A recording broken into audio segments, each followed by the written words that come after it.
a todos. Eu sou a Marina, do Centro Acadêmico. Eu gostaria de dar bem-vindos a todos e agradecer muito pela presença de todos que estão aqui. Esse é o último evento da Semana da Calorada. É um evento tradicional feito pelo Centro Acadêmico para recepcionar calouros e calouras e para trazer debates sobre questões relevantes social e politicamente. A mesa de hoje é sobre o lançamento do livro Qual o Futuro da Sexualidade no Direito?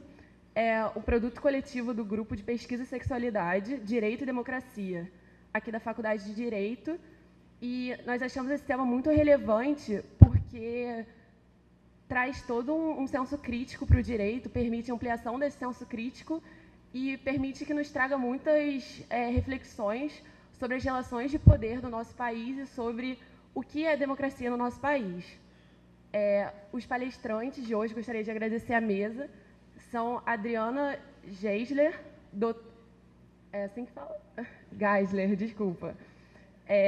Doutora em Direito pela PUC, Carla Apolinário, doutora e mestra em Ciências Jurídicas e Sociais pelo Programa de Pós-Graduação em Sociologia e Direito da UF, Ana Paula Antunes Martins, doutoranda em Sociologia na UNB, e Éder Fernandes, professor da casa e doutor em Sociologia e Direito pela UF. Muito obrigada. Eu queria passar a palavra agora para o professor Éder. Boa noite a todas e a todos. É um grande prazer estar aqui na minha casa, lançando um livro fruto do trabalho desta casa, né? Então, é um momento de muita alegria e também de companheirismo, né? Porque estamos aqui num trabalho em equipe em que todos são parte desse livro, né? Como eu já venho falando, apesar de ter que ter alguém para organizar, alguém para ser chamado de líder, eles me cobram a todo momento, porque lá no diretório eu apareço como líder do grupo, mas o trabalho é coletivo, é um trabalho feito a partir de muitas e as mais variadas perspectivas, tá? Então, hoje estamos aqui até para fazer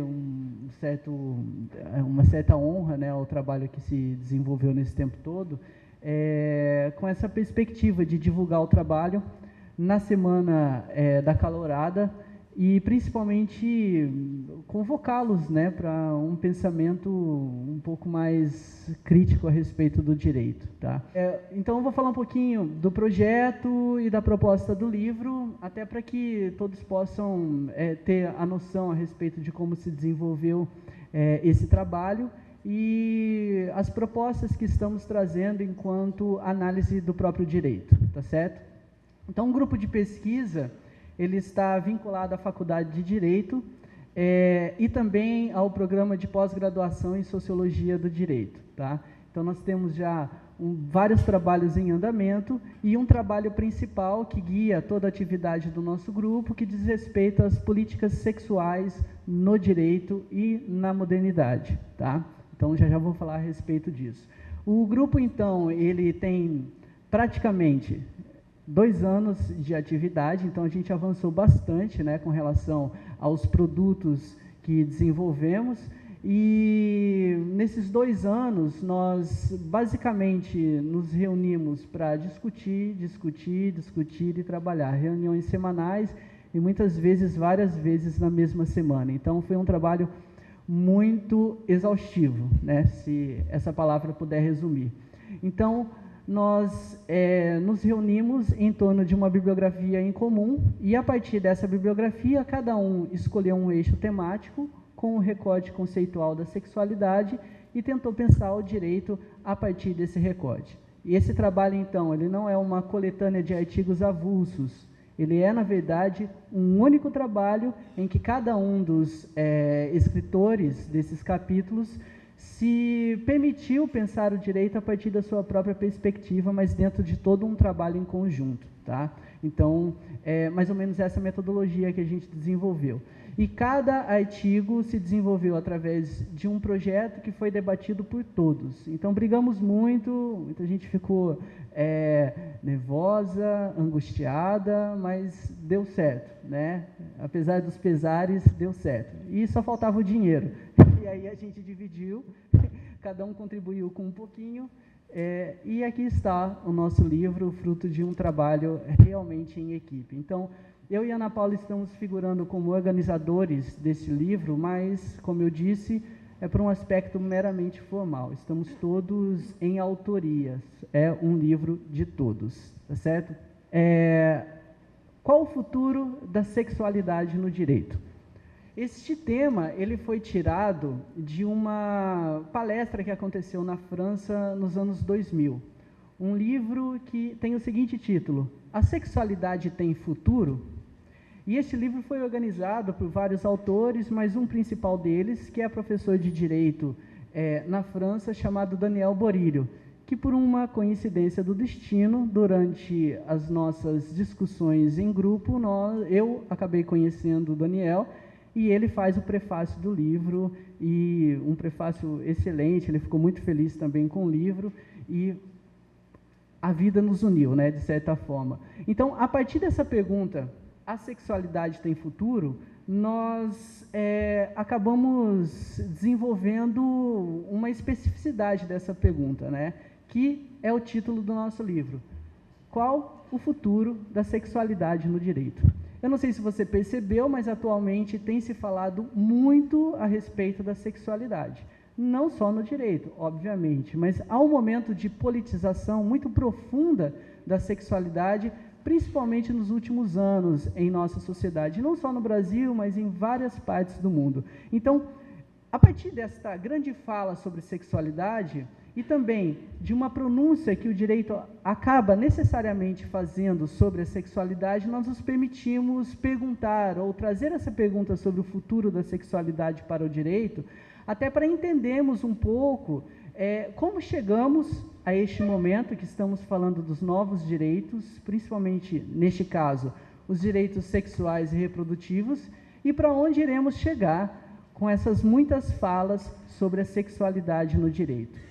Nesse ponto, a ideia que é central para a nossa pesquisa é da política sexual na modernidade. Esse conceito de política sexual ele é muito amplo, obviamente, mas ele tem o objetivo de tentar compreender conceitualmente estas nossas várias pronúncias sobre a sexualidade através do direito, dentro do conceito de sexualidade que se desenvolveu na modernidade. Então, é óbvio que a sexualidade sempre existiu e sempre existirá. Entretanto, é possível densificar o conceito da sexualidade a partir da modernidade. É possível identificar uma forma específica de se falar sobre a sexualidade dentro de um determinado momento. Então, pensar uma história da sexualidade é também pensar o porquê que hoje estamos falando muito sobre a sexualidade e para onde iremos com esse muito falar a respeito da sexualidade. Então, a partir desses marcos teóricos em comum, que pensam a questão da política sexual, né, nós tentamos desenvolver um pensamento que tenha a preocupação com os seguintes eixos temáticos: economia, política, sociedade e cultura. Porque é muito notório que a gente pensa a sexualidade, muitas vezes, sem ligá-la, através de um aspecto meramente cultural, sem ligá-la a questões muito mais profundas, principalmente a economia e as relações de poder. Então, é com essa tentativa de pensar que a economia, as relações de poder, as nossas formas de compreender a nossa cultura, as formas de pensar a nossa sociedade, tudo isso diz respeito ao que estamos falando como sexualidade. Então, pensar a sexualidade dentro do período da modernidade tem a ver também com uma pergunta muito específica sobre o projeto da modernidade. Para quem aqui estuda o que é a modernidade, nós sabemos que existem alguns conceitos que guiam esta ideia da modernidade. E para nós, alguns conceitos são muito claros, como liberdade, autonomia, realização da igualdade e outros postulados que envolvem também a nossa noção de sociedade, como democracia, realização de liberdade e outros fatores. Então, pensar a sexualidade a partir da modernidade é também pensar se a sexualidade se modernizou. Nós questionamos, por exemplo, e aí eu vou fazer alguns recortes, quando a gente fala de aborto, estamos falando de aborto dentro de um contexto que realiza essas premissas da modernidade, quando nós falamos de identidades sexuais, falamos de autonomia das pessoas, a possibilidade de se autorrealizar, nós estamos realmente guardando consonância com essas promessas da liberdade, da modernidade? Quando nós falamos da autonomia corporal da mulher, né? Quarta-feira eu e a Adriana estávamos na PUC falando sobre autonomia corporal, feminismo, masculinidades e outros mais. Nós estamos dentro da modernidade? E para além disso, uma das perguntas que foi levantada lá naquele congresso na França que eu falei para vocês, que deu origem à nossa primeira pergunta sobre esse nosso debate. É possível falar de uma pós-modernidade na sexualidade? Eu acho que você já deve ter observado quando se debate sobre a destituição do sujeito, a destituição do gênero, a destituição da sexualidade. Será que é possível, num contexto como o nosso, brasileiro, falar de uma pós-modernidade para a sexualidade? Vejam que o nosso objetivo não é simplesmente responder ou adotar uma determinada premissa, até porque eu acredito que ainda estamos muito devedores com relação a esse projeto de modernidade na sexualidade. Mas é tentar pensar como se desenvolve o direito dentro de toda essa conjuntura de fatores. E até um último momento, pensarmos de que modo o direito, lá no futuro, provavelmente estará falando a respeito da sexualidade. Hoje ele fala muito, mas ele fala muito, muitas vezes, porque o que estamos exigindo do direito é que ele deixe de falar da sexualidade. Então é uma tensão muito interessante, que gera até algo esquizofrênico, né? Porque o direito fala muito sobre gênero, no mesmo momento em que as teorias da sexualidade pedem para a sociedade deixar de falar sobre gênero. As teorias feministas estão aí pautando a questão do gênero, não necessariamente porque querem a diferença entre o homem e a mulher como um exponencial a ser adotado pelo direito, mas porque necessariamente algum projeto da modernidade ainda não se realizou com relação à igualdade entre o homem e a mulher. Se pauta muito a questão da identidade sexual, homossexuais, heterossexuais, transexuais, justamente porque estamos, de alguma forma, tentando realizar esse projeto da modernidade, de liberdade e igualdade. Muitas vezes o direito acaba se pronunciando demais e não consegue superar aquela proposta inicial, que era, de alguma forma, não falar mais a respeito das diferenças entre as pessoas e atingir um bom nível de igualdade. Mas ele acaba falando. Então, é dentro dessa tensão que nós estamos pensando essa concepção da política sexual para a modernidade. Então, estamos perguntando, em todas as temáticas que estamos desenvolvendo no livro, o que temos de pré-moderno, o que temos de moderno e o que supostamente, com muitas interrogações, podemos chamar de pós-moderno dentro da sexualidade. E pior ainda, quando pensamos no contexto brasileiro, né? Então, é uma das maiores problemáticas nossa tentar entender como a sexualidade ela pode ser pensada a partir de uma identidade brasileira. Até porque muito das teorias que temos a respeito da sexualidade, e aí a gente deve muito para as teorias feministas, é pensada a partir de um eixo central europeu, americano, e que muitas vezes não tem a ver com o nosso contexto. Aí então, pensar a modernidade no contexto brasileiro e pensar a sexualidade e a modernidade no contexto brasileiro é uma tarefa ainda a se realizar. Estamos, e eu poderia dizer com toda certeza, numa primeira fase dessa pesquisa, o resultado é o livro, mas ela vai continuar. Por isso que a grande preocupação nossa é sempre lá ao final pensar o direito brasileiro. Qual o futuro da sexualidade no direito? Mas quem aí adquiriu o livro vai perceber que a nossa preocupação é o direito brasileiro. Então nós estamos aqui com alguns conceitos. Eu só gostaria de pincelá-los aí para vocês.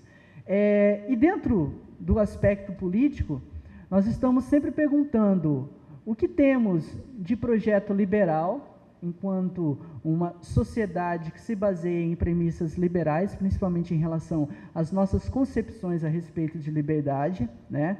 Principalmente pelo fato de que isso que chamamos revolução sexual da década de 60 pode ser lida dentro de uma plataforma liberal tranquilamente. Nós podemos falar de direitos sexuais e reprodutivos, principalmente no âmbito internacional, dentro de uma grande premissa de realização dos nossos direitos individuais de liberdade. É só você olhar, por exemplo, a pauta que temos de direitos sexuais com relação à política LGBT. Não precisamos ir muito longe para entender que é uma pauta de direitos individuais, direitos de liberdade, que são básicos para todos, certo? Mas dentro dessas premissas de uma plataforma liberal, nós também estamos pensando o que podemos chamar de não liberal em todas essas propostas. Será que é possível pensar num conceito mais socialista ou em qualquer outra nomenclatura que podemos dar a esta compreensão a respeito da sexualidade? Esses novos direitos sexuais, reprodutivos, a sexualidade, ela é possível de ser pensada para além do pensamento liberal? Também é uma questão que deixamos em aberto. Vejam que eu estou abrindo as questões só porque a minha fala é a primeira. Depois a gente pode fechar aí algumas problemáticas ao final. Espero que vocês fiquem aguçados aí para um debate no final. No plano sociológico, nós trabalhamos também com alguns marcadores sociais de diferença. Dá para trabalhar a sexualidade pensando marcadores específicos de renda. É muito notório que você consegue ter uma liberdade sexual com relação ou a depender do seu poder aquisitivo. Então, eu posso pensar as diferenças de realização da minha autonomia ou liberdade sexual a partir de uma compreensão que diz respeito a um marcador social específico, que é a renda. Mas eu também posso pensar a sexualidade pautando ela pela raça. Eu também posso pensar a sexualidade pautando ela por um outro marcador que muitas vezes a sociologia não aceita, que é o marcador de gênero. Então, nós também trazemos para a nossa discussão uma pergunta que diz respeito a uma premissa básica das teorias feministas. O privado é público. Ou eu gosto de dizer, em outros termos, democratização da esfera privada. Estamos sociologicamente pensando como é possível levar a democracia para isso que a modernidade intitulou como a dicotomia entre o público e o privado. Eu posso politizar o privado até que momento? Porque muitas vezes eu quero politizar o privado, não porque o privado tem que ficar público a todo momento, mas porque esse privado precisa ser reestruturado em novas possibilidades até para que se privatize novamente. Eu posso também levar essa discussão para o plano econômico. Um exemplo simples é pensar a herança da escravidão no Brasil, do modo de produção escravista, na designação das sexualidades possíveis. Eu posso pensar, por exemplo, a questão da prostituição, tentando entender a herança da escravidão, designando funções específicas para a mulher branca, para a mulher negra, para a mulher mulata. É bem possível pensar a sociedade dessa forma.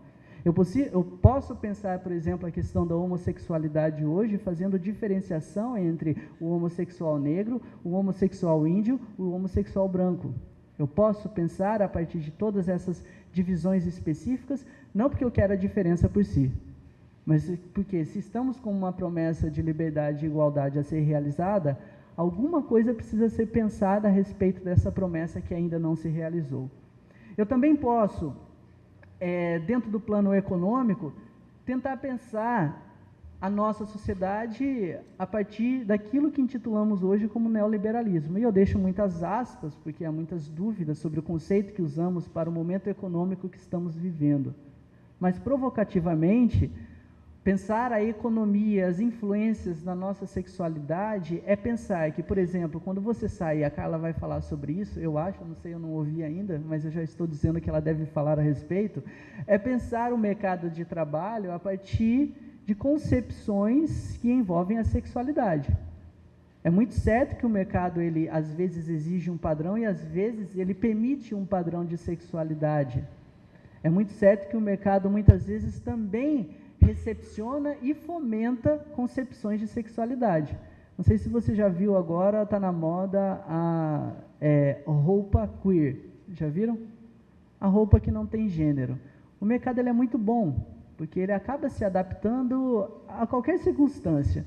E aí você já não sabe, é o mercado quem produz o sujeito, ou o sujeito que é produzido pelo mercado, é tudo junto e ao mesmo tempo. O que estamos falando enquanto liberdades dentro de uma sociedade capitalista?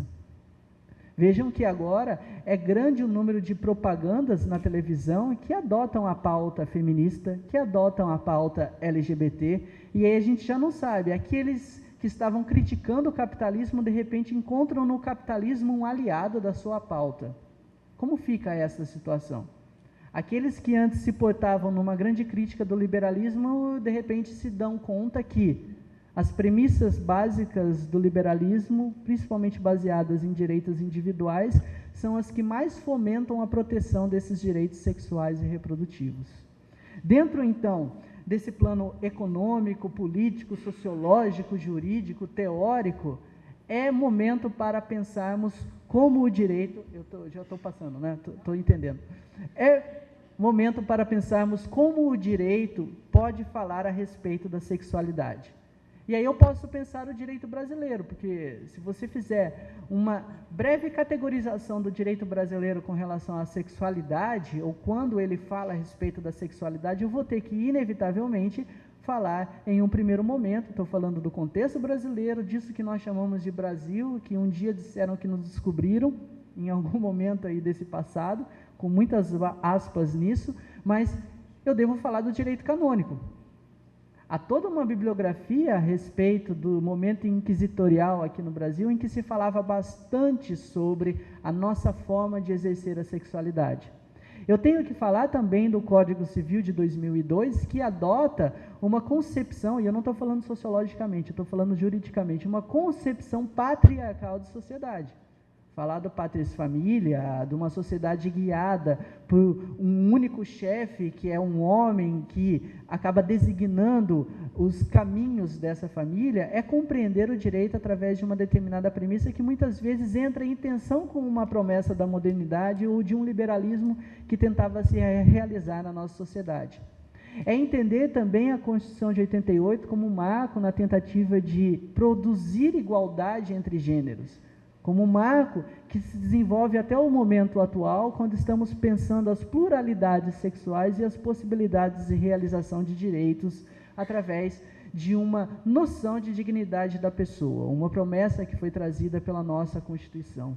Então, pensar todo esse contexto do direito brasileiro e ainda, ao final, aliá-lo com tudo isso que vem sendo desenvolvido no plano internacional, porque se você agora fizer um recorte do direito no plano internacional, vai verificar que direitos sexuais e reprodutivos são pauta das Nações Unidas nos últimos 20 anos. Nós estamos em um momento de grande pronúncia da sociedade internacional a respeito da proteção dos direitos relacionados à sexualidade, né? Estava conversando também na quarta-feira com um outro colega, inclusive se formou aqui na UF, e eu não sei se ele está aqui. Você está aqui, Vinícius? Ele disse que ia vir, não está. Mas ele está trabalhando atualmente com refugiados aqui no Brasil, que vieram para o Brasil à procura de uma proteção da sua identidade sexual, porque no seu país eles não encontravam esse tipo de proteção. O Brasil começa a ser um local, e é muito estranho até, eu achei estranho isso, mas começa a ser um local de proteção de direitos sexuais e reprodutivos para outras sociedades internacionais. E estamos a todo momento em consonância com esses direitos internacionais sexuais, na tentativa de forçar uma modificação do nosso direito perante essa nova pauta internacional.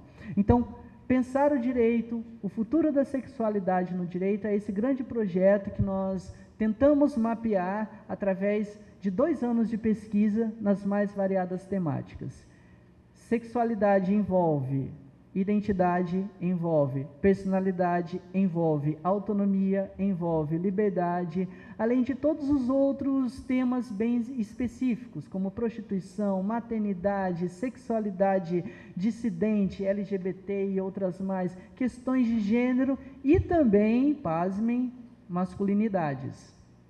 Porque uma das tarefas mais difíceis no momento atual é mostrar para o homem hétero, aquele que não está dentro das dissidências, que a sexualidade masculina ela também deve ser pensada como um fator significante dos nossos estudos de sexualidade atualmente. Então é por isso que você também vai encontrar pioneiristicamente no nosso livro estudos de masculinidades aplicados ao direito. Não é, David? Tudo bem? O David acabou de defender uma dissertação de mestrado pensando as masculinidades para o direito, certo? Então é óbvio que a influência do movimento feminista, e principalmente no tempo atual, as discussões que envolvem a Lei Maria da Penha talvez sejam a pauta mais significante dos discursos de sexualidade hoje no Brasil. Mas não só. Precisamos levar a sério a sexualidade, porque o grande projeto que estamos desenvolvendo é realização disso que estamos chamando como democracia. É a tentativa de provocar uma concepção um pouco mais aprofundada ou mais radical das nossas liberdades e das nossas promessas de igualdade. É por isso que o livro, a todo momento, lá no final, era a nossa preocupação maior, se perguntar, para a temática tal, qual é o futuro da sexualidade no direito brasileiro?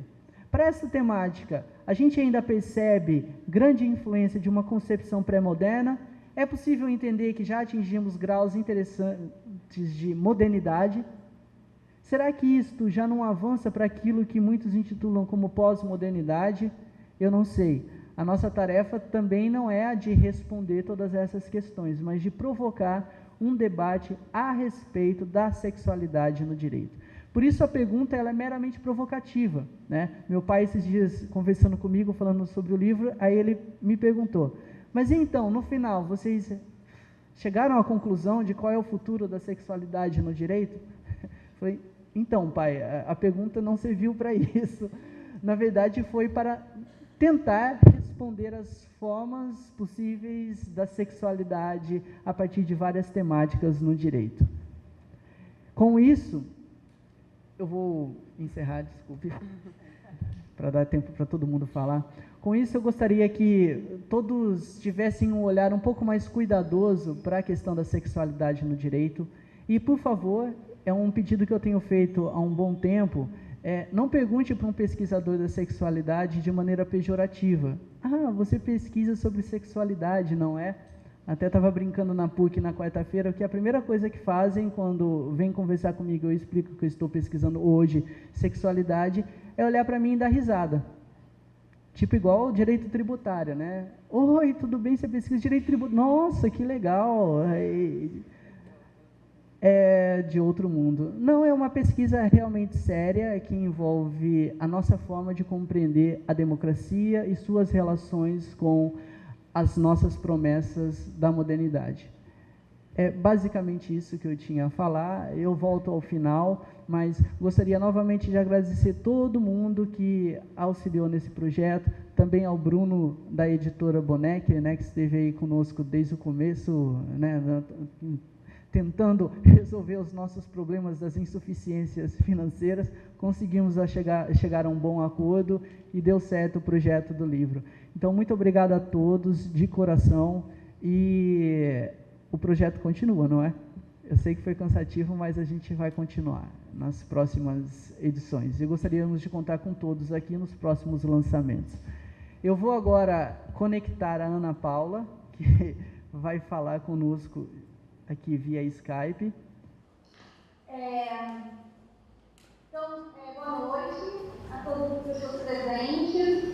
É uma super grande satisfação estar nesse espaço de lançamento do nosso livro, do nosso grupo de pesquisa, em que nós nos dispusemos a fazer uma reflexão ampla sobre qual o futuro da sexualidade no direito. Para refletir sobre os pressupostos teóricos e metodológicos que alicerçam a nossa reflexão, eu preparei uma fala a respeito da epistemologia feminista na produção dos nossos conhecimentos. Nesse dia em que propomos um debate sobre o livro, Qual o futuro da sexualidade no direito?, parece pertinente uma reflexão sobre o fazer científico, sobre o processo de produção de conhecimento, que envolve não apenas as instituições, os recursos dispendidos, mas as pessoas que pesquisam e investigam. Quem somos nós nessa dinâmica? O que pretendemos? Com qual instrumental teórico e metodológico atuamos? As mais diversas tradições intelectuais da história do pensamento ocidental desenvolveram explicações sobre os fenômenos sociais fundamentadas em um sujeito universal, que no direito costuma se denominar o homem médio. Mesmo o pensamento moderno, em seu caráter revolucionário, que diz respeito à pretensão de racionalidade e objetividade, mantiveram abstrações em nome de uma lógica formal. Diante dessa crítica, coube às teorias feministas a tarefa de estender e reinterpretar as categorias dos discursos teóricos a fim de que as relações de gênero e as vivências das mulheres pudessem ser contempladas pela ciência. Mas seria essa tarefa possível? A problematização dos fenômenos sociais que dizem respeito às mulheres poderia se efetivar apenas por meio de mudanças na linguagem e no alargamento das perspectivas? Esses são os questionamentos iniciais propostos por Sandra Harding, filósofa feminista responsável pelos conceitos em torno da Standpoint Theory. Estratégias como a utilização da linguagem neutra, ou mesmo a referência ao sujeito feminino nos textos científicos, seriam efetivas na superação de um paradigma que exclui o ponto de vista das mulheres na produção do conhecimento? É muito comum que, contemporaneamente, as estudantes escrevam os seus textos acadêmicos utilizando uma linguagem neutra. Então, por exemplo, substituindo o homem como um sujeito universal por pessoas ou por seres humanos. Mas o questionamento que eu venho propor aqui é: seria isso suficiente para a superação de um paradigma que exclui o ponto de vista das mulheres? Sandra Harding diz: certamente não foram propriamente as experiências das mulheres que fundamentaram qualquer das teorias a que recorremos. Não foram essas experiências que geraram os problemas que as teorias procuram resolver. Nem serviram elas de base para testar a adequação dessas teorias. Diante disso, seriam válidas as extensões e reinterpretações que fazíamos de teorias tradicionais e invisibilizam as experiências das mulheres? As estruturas analíticas centrais das teorias não estariam sendo distorcidas em nome dessa pretensão? Depois de desvelarmos o sujeito universal para situá-lo como o homem universal, deparamos-nos com as controvérsias de substituí-lo pela mulher universal. Se o homem universal é, em realidade, parcial e representa as posições hegemônicas, heteronormativas, brancas, burguesas e ocidentais, mesmo também ocorre com as mulheres. Ou seja, também não há a mulher universal. Os problemas de quais mulheres têm sendo pensados como problemas humanos e legítimos na ciência? Quando falamos em direitos, cidadania e participação, nos referimos a quais experiências concretas? Qual o ponto de vista de nossas posições? Temos uma infinidade de mulheres que vivem em intrincados complexos históricos de classe, raça e cultura. Nos diz Sandra Harding. A partir dessas pretensões, é preciso que possamos perceber os principais desafios para o fazer científico que levem em conta a Starting Point Theory, ou seja, a teoria do ponto de vista. A superação da separação entre o sujeito e o objeto na pesquisa parece fundamental para escapar à lógica patriarcal do saber-poder, que estabelece fronteiras nítidas entre aquele que pesquisa e aquele que é pesquisado. Ou seja, precisamos superar essa fronteira que separa o sujeito do objeto, do fazer científico. Então, a produção de conhecimento da perspectiva não patriarcal dependeria, assim, da aceitação da inexistência de uma ciência normal, da aceitação da instabilidade necessária das categorias analíticas e a ausência de um esquema permanente de construção de explicações. Isso porque a vida social está em permanente transformação, incapaz de gerar pressupostos teóricos com ampla e irrestrita capacidade explicativa. Se a tarefa, então, não é a de gerar conhecimentos teóricos e a produção de grandes paradigmas, uma delas é a de refletir sobre os silêncios da ciência, de refletir sobre as ausências e as exclusões. Quem são os sujeitos ausentes na ciência? Quem são os titulares de direitos violados? Quais são os assuntos sobre os quais nada não se fala na produção do conhecimento sociojurídico? E por que isso acontece? Com isso, com esse tipo de problematização, seria possível a cada uma de nós criar um mundo que encoraje a fantasia sobre os modos de ordenar a caridade segundo nossos desejos. Não se trata, portanto, de substituir uma racionalidade feminina por uma racionalidade masculina, ou ao contrário, substituir uma racionalidade masculina por uma racionalidade feminina, mas de ampliar o escopo da ciência, de inclusive contribuir para a sua fidedignidade e objetividade. Esse intento requer ainda uma teoria dos sistemas múltiplos, ou o que tem sido denominado teorias do sul global, ou novas epistemologias, capazes de superar teorias de sistemas duais, binários. Assim, escapar de lógicas binárias apresenta-se, portanto, uma estratégia de instaurar a desestabilização e a instabilidade necessária para a produção de conhecimentos não hegemônicos. Ou seja, não estamos interessados nem em ciência normal, nem em produção de conhecimento hegemônico. Há, diante dessas propostas, inúmeros desafios, sendo o principal deles referente à questão da impossibilidade de estabelecer os objetivos comuns.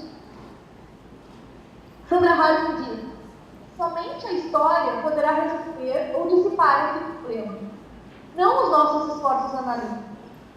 Entretanto, as feministas brancas ocidentais deveriam prestar atenção na necessidade de tratar uma luta teórica e política mais ativa para nosso próprio racismo, classismo cultural. Força extremamente a dominação das mulheres em todo o mundo. Diante disso, vale ressaltar a potência das perspectivas que levem em consideração os corpos situados e que superem as velhas dicotomias que opõem mente a corpo, cultura à natureza, razão à emoção, vida pública à vida privada. Questionar, portanto, quais as implicações das corporeidades sobre as relações sociais apresenta-se como uma postura desestabilizadora dos preceitos patriarcais aqui. A inserção de experiências e vivências não masculinas nas problematizações do campo científico tem o efeito de produzir novos conhecimentos e desestruturar as relações de poder interior do campo científico. Acomodemos-nos no caos dos nossos dias. Seria essa a minha contribuição. Obrigada pela atenção. Então, o que me cabe nessa mesa é falar um pouquinho sobre a questão trans. E para começar, eu vou pedir para a Carlinha ler para mim uma homenagem que eu fiz. Eu nunca consigo ler, por isso que eu pedi para a Carla ler, uma homenagem que eu fiz a uma trans que participou comigo de uma pesquisa em 2013 e veio a falecer há um mês e pouquinho. Boa noite a todos e a todas. A Adriana me deu uma missão, vamos ver se eu consigo realizar, porque eu conheci a pesquisa e o resultado final da pesquisa, consequentemente eu conheci a história dessa pessoa. Hoje choro a morte de Amanda Ravel Leal. O preconceito matou minha amiga.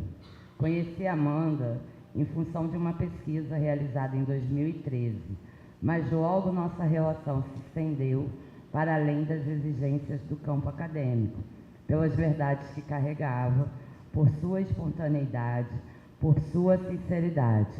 Palavras da Amanda. Eu sou franca, meu amor, falo mesmo. E fundamentalmente por sua correção ética. Jamais vendia seus princípios. Amanda era autêntica, mas para mim tinha uma estranha e generosa preocupação de não se envergonhar. De sorriso largo, apesar dos fardos estampados no rosto, adorava a família, embora carregasse a responsabilidade de, com enormes dificuldades, proteger a sua família. Mãe, padrasto, irmã, um sobrinho lindo, pequeno ainda, de quem se orgulhava de ser padrinho e até mesmo seu pai. Homem de posses e a quem não queria desonrar, razão pela qual resignou-se em não se tratar no bairro onde morava. Hoje ela deixa em mim uma saudade imensa e a tristeza e a impotência de não ter conseguido fazer com que se cuidasse, embora durante a pesquisa tenha sido ela a cuidar de mim e de todos nós, né? Amanda presente.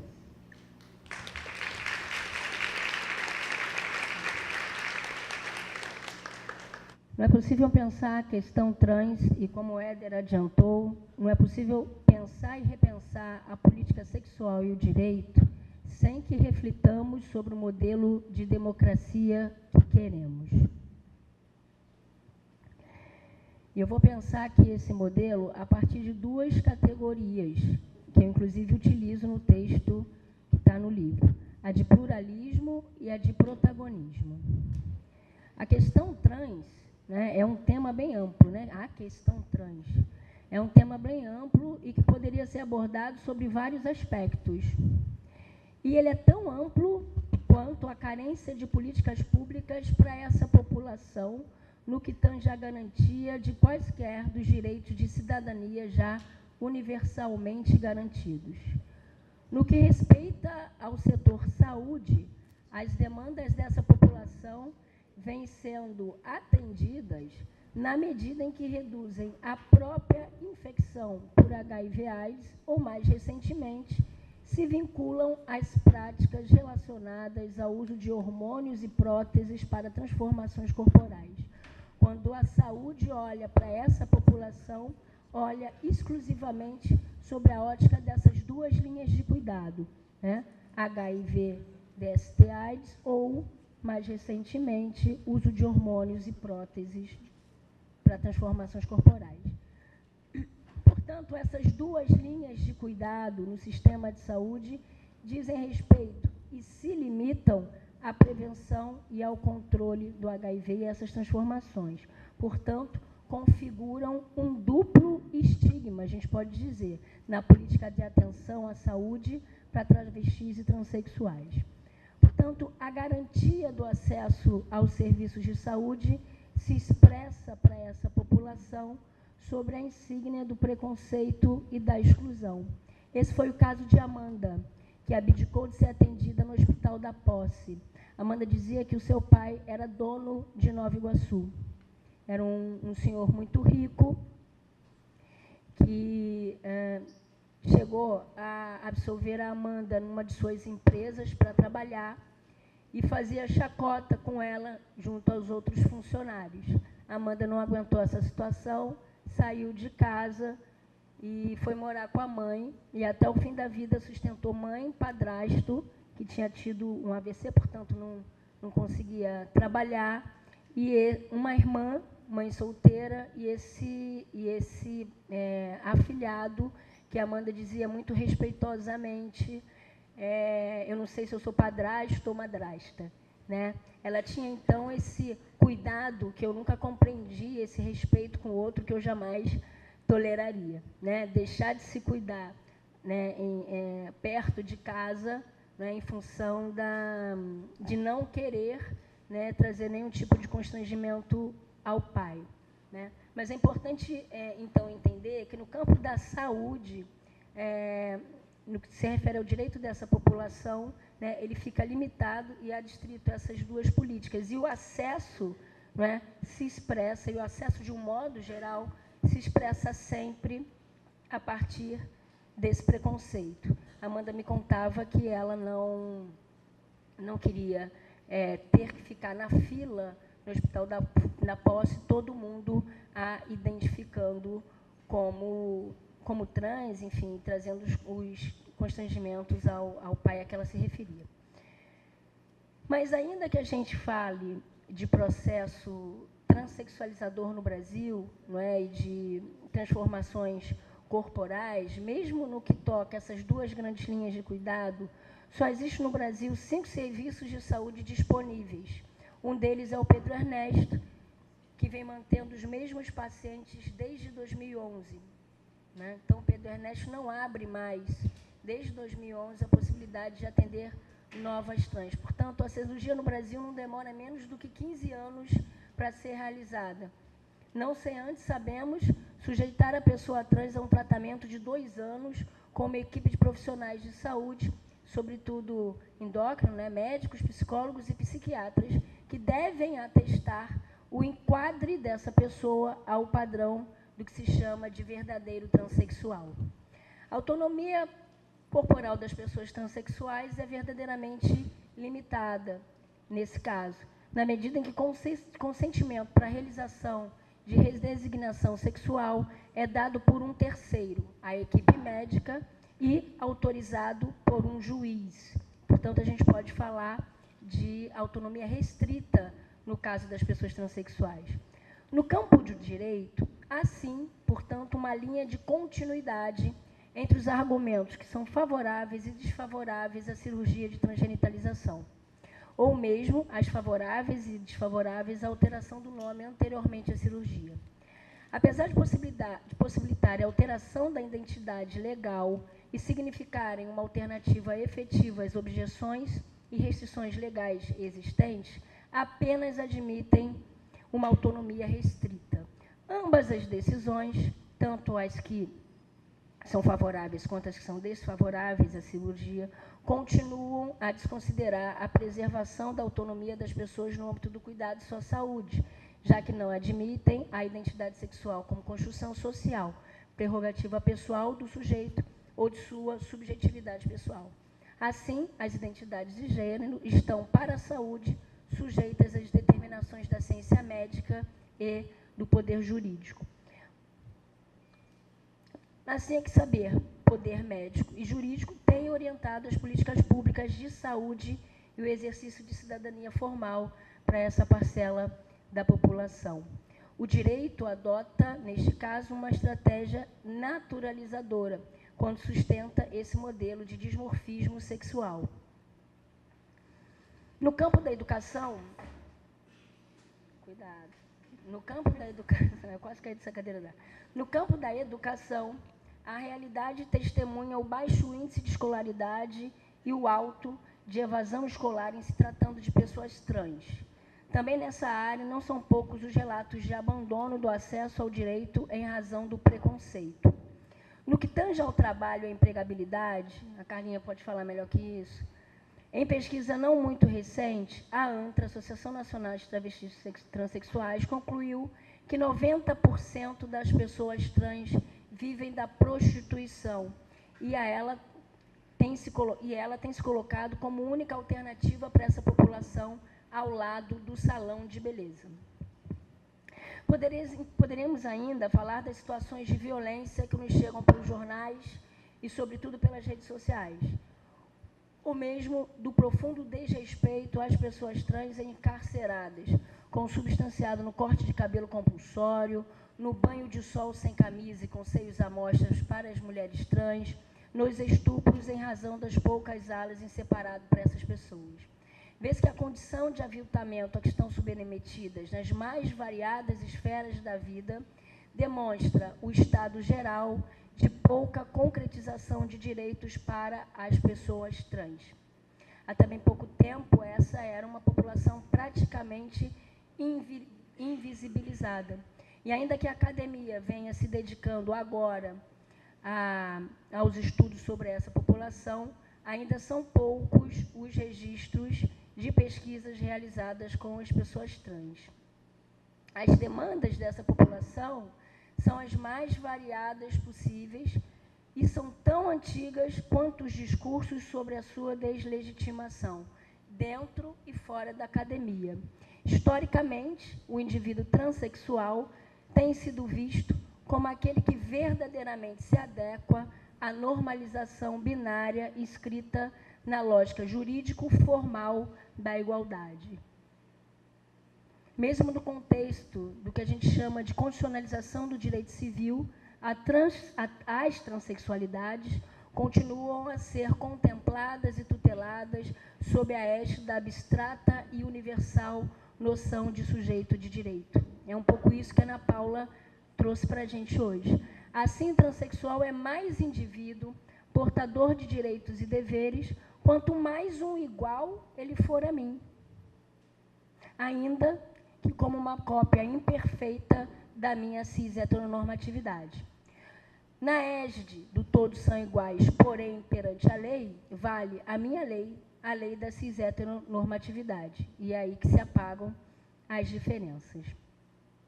Travestidos de reconhecimento, os discursos de legitimação e as políticas que dele decorrem vão se impondo dessa forma, mais como prática de controle e tática de invisibilidade do que realmente de alteridade.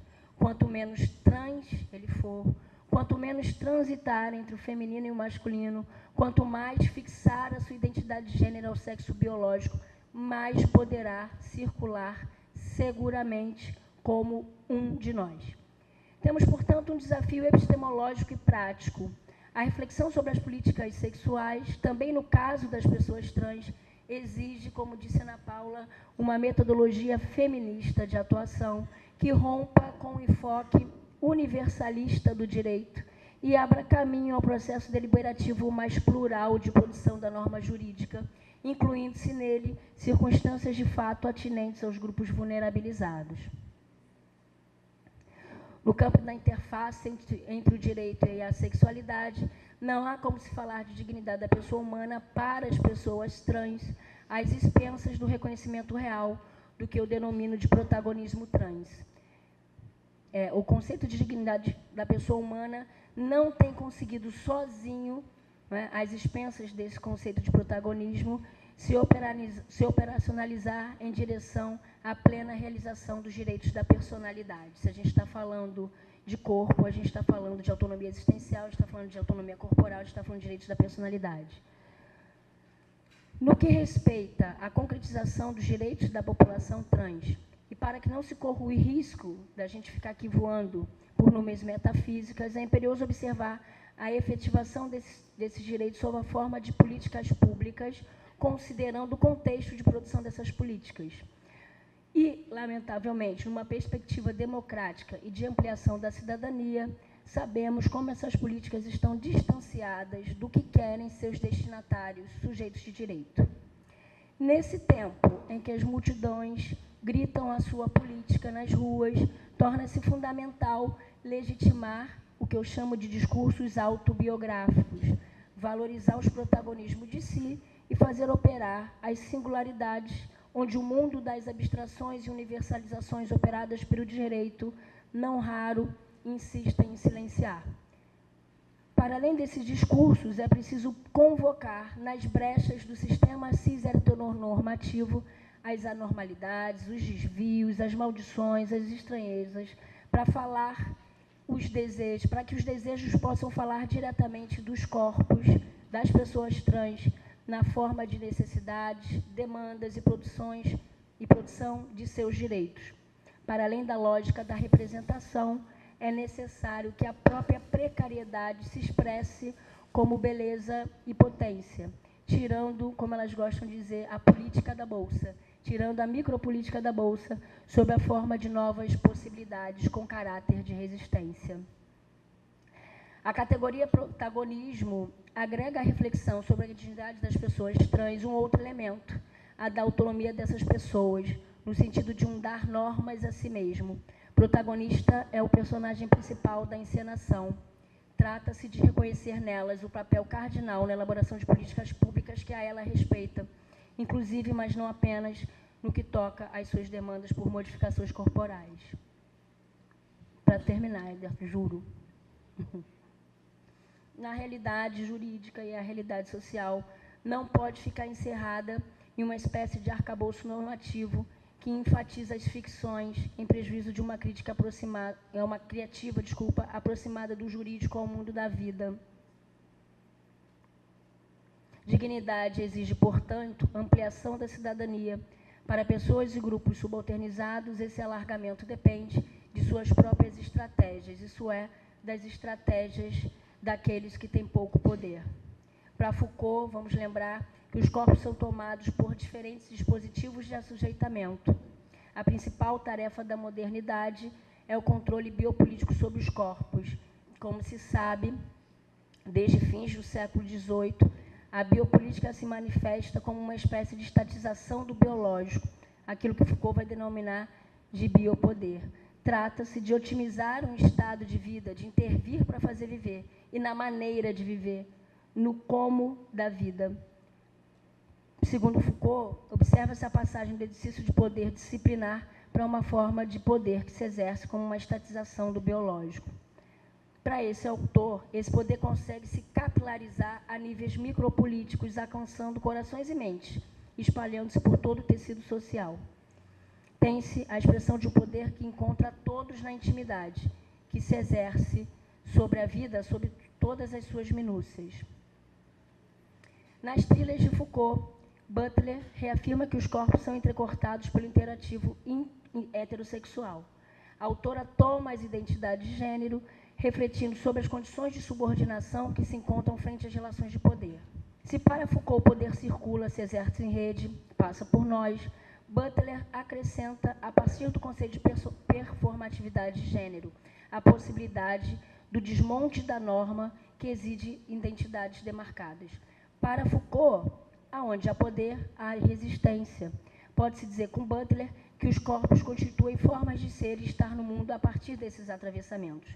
Se, como se vê, o corpo é espaço de assujeitamento e, simultaneamente, locus de resistência, no que diz respeito às identidades trans, a possibilidade de subversão se escreve na ultrapassagem do imperativo cis-heteronormativo. Como disse uma das pessoas que participaram da minha última pesquisa, a resistência é uma reapropriação do poder e o empoderamento é uma forma de resistir. Uma vez eu li em um muro no Rio, travestir é resistir. Verifica-se que o protagonismo e o pluralismo jurídico são categorias fundamentais a partir dos quais se deve inscrever o princípio da dignidade da pessoa humana, tão caro às nossas reflexões sobre política sexual e autonomia corporal. Obrigada. Bom, eu sou a Carla, como ela já me apresentou, sou professora da UF, só que lotada em Volta Redonda, no Departamento de Direito de Volta Redonda, e sou professora credenciada aqui no programa de pós-graduação em Sociologia e Direito, que foi o programa que me formou, na verdade, me transformou na professora que eu sou hoje. Então, é com muito carinho que eu venho aqui à casa retribuir essa formação. A minha inserção no SDD, além de eu ter adotado todos os orientandos do Éder, né? Como meus filhos também, a gente reivindica essa maternidade, né? Ou paternidade, né, Adriana, no sentido de uma construção coletiva, também para contribuir a partir do tema que eu trago aqui hoje, que é a possível interseção e todas as implicações decorrentes dessa interseção entre trabalho e sexualidade. Então, a minha inserção no grupo, né, quando eu participo das bancas deles, eu tento provocá-los a partir desse aspecto mais econômico. E é sobre exatamente esse aspecto que o artigo que está no livro trata, que é o resultado de uma pesquisa, a terceira pesquisa que a gente faz em conjunto sobre essa temática, porque as outras duas anteriores, a primeira foi idealizada por todos nós, e aí quando eu falo nós, eu falo eu, o Éder e todos os nossos orientandos de mestrado e de doutorado, uma primeira que se debruçou sobre a questão da mais-valia gay, aquilo que a gente denominou de mais-valia gay, e ela não obteve, já foi um fracasso a primeira, né? Ela não obteve financiamento e está esperando a oportunidade de ser retirada, então, da gaveta. A ideia é a gente pesquisar o mercado formal de trabalho, as empresas que hoje contratam trabalhadores que não só têm essa condição, né, na sua identidade, mas que ostentam isso fisicamente, a partir da consideração de que seriam trabalhadores duas vezes explorados, né, duplamente explorados, não só pelo fato de serem trabalhadores, mas por terem também essa condição mercantilizada no mercado formal de trabalho. Uma segunda pesquisa que era inicialmente minha e que a Adriana e o Éder tiveram a oportunidade de participar, comentando, é uma pesquisa também em fase inicial com as prostitutas aqui no Rio de Janeiro, da Quinta da Boa Vista, sobre o projeto de lei Gabriela Leite. Eu participei de algumas discussões, à época da elaboração do projeto, sobretudo no que se refere à exposição, à explicação dos direitos do trabalho, né? O que significa FGTS, a aposentadoria especial, e assim a gente colocou, foi a forma como elas decidiram colocar no projeto. Então, para além da discussão lá no campo do feminismo, da questão da exploração sexual, ultrapassada, portanto, essa barreira, né, do debate, que ainda é intenso, o projeto de lei foi submetido, está tramitando, está parado, né, não foi encaminhado à votação, mas fato é que ele traz para o debate a possibilidade da gente transformar essa relação de exploração sexual em uma relação de emprego com todos os direitos. E o meu ponto de interesse especificamente com relação a essa pesquisa era apreender as representações dessas trabalhadoras sobre os direitos do trabalho, os direitos trabalhistas de todo e qualquer trabalhador. Ou seja, se elas entendiam que aqueles direitos melhorariam ou não a sua condição social e, portanto, a sua inserção no mercado formal de trabalho e, consequentemente, o seu acesso à cidadania plena.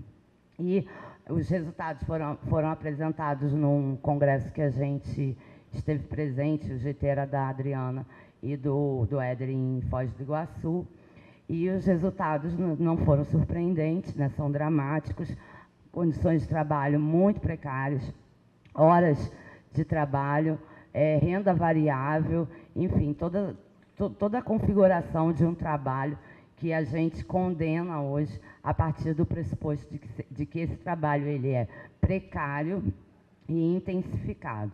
E aí veio essa terceira pesquisa, onde eu trabalhei com jurisprudências do TST, Tribunal Superior do Trabalho, e a recepção pelo Judiciário Trabalhista dos temas inerentes à sexualidade, partindo de um pressuposto. Se a gente tem uma realidade que é conservadora, uma sociedade que é conservadora, consequentemente a gente tem um direito que é mais conservador ainda, porque senão a gente não estaria falando aqui de retrocessos, né, rupturas e permanências, e, pelo contrário, estaríamos falando de avanços, do quanto nós estamos conseguindo garantir a cidadania plena e a inserção social pelo trabalho a esses grupos, o que não acontece. Então, o tema do artigo e da pesquisa desse livro, e quando eu comecei a me interrelacionar mais com o grupo do Éder, né, o SDD, é o trabalho e a sexualidade. O objetivo principal é analisar a inserção no mercado formal de trabalho das trabalhadoras e dos trabalhadores do segmento LGBTT. Um recorte específico que eu fiz, eu poderia ter adotado diversas portas de entrada, mas eu resolvi adotar justamente o Poder Judiciário Trabalhista, porque, caso o projeto de lei Gabriela Leite seja aprovado, é esse judiciário que vai receber as demandas oriundas então, das relações de emprego que envolvam a exploração sexual.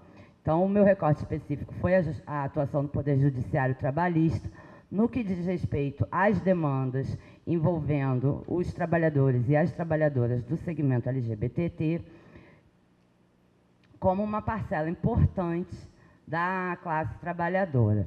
Um pressuposto que eu adotei, que a gente pode criticar, né, pode e deve criticar, é a categoria da cidadania, né? A gente teorizou aqui no Brasil, e a recepção dessa categoria é de uma vertente liberal, né, no sentido de considerá-la uma categoria liberal, porém, ela foi a fonte teórica do delineamento da nossa cidadania no Brasil, que teve como eixo central a inserção dos indivíduos no mercado formal de trabalho. Então, quando houve a chegada, né, do pensamento moderno com o conceito, né, de igualdade entre os indivíduos, aí o caminho da igualdade foi a inserção no mercado formal de trabalho.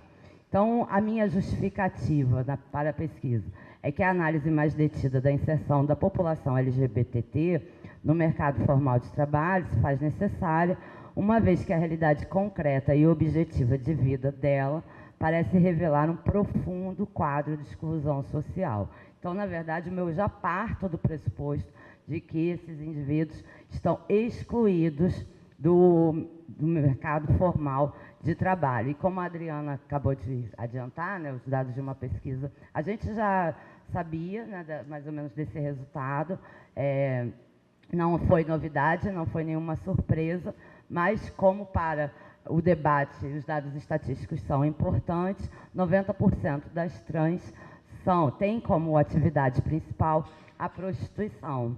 Aí a gente pode se perguntar, mas qual o problema disso? Nenhum, a menos que elas respondam que elas gostariam, que elas optaram por essa profissão. Mas será que nenhuma trans gostaria de ser advogada, professora, médica, enfermeira, né, qualquer outra coisa? Então, não me parece ser uma questão de opção, se a gente está dentro do paradigma liberal. Não me parece ser uma questão de opção. Pelo contrário, me parece ser muito mais uma questão de falta de opção. Então, elas são destinadas, e aí, como veio na fala do Éder também, né, como que determinados grupos foram reservados lugares específicos, né, e ocupações específicas na sociedade, e aí a elas, então, está relegado o lugar da prostituição. Então, eu estou propondo uma reflexão acerca do delineamento da cidadania no Brasil, que teve a influência do modelo adotado em outros países, na Alemanha, na França, especificamente, com as especificidades de que aqui no Brasil, e esse modelo foi pautado pelo acúmulo dos direitos civis, políticos e sociais. Embora aqui a gente possa dizer que a ordem não se deu exatamente nessa sequência, mas o modelo de cidadania adotado em larga escala é esse, que se pauta por esse acúmulo de direitos. E aí, a primeira vez que eu trouxe isso à reflexão, eu lembro que o David, que eu acho que saiu agora, David? Não, está ali. O David falou, não, mas espera aí, essa mesma sociedade, ela nega os direitos civis, ou cria obstáculos ou dificuldades à questão da retificação do nome, por exemplo. Sim, mas a gente não tem que ver isso como e essa mesma sociedade, então, vai explorar esse indivíduo, né, com essa condição de trabalhador precário ou em atividades atípicas ou até mesmo desumanas.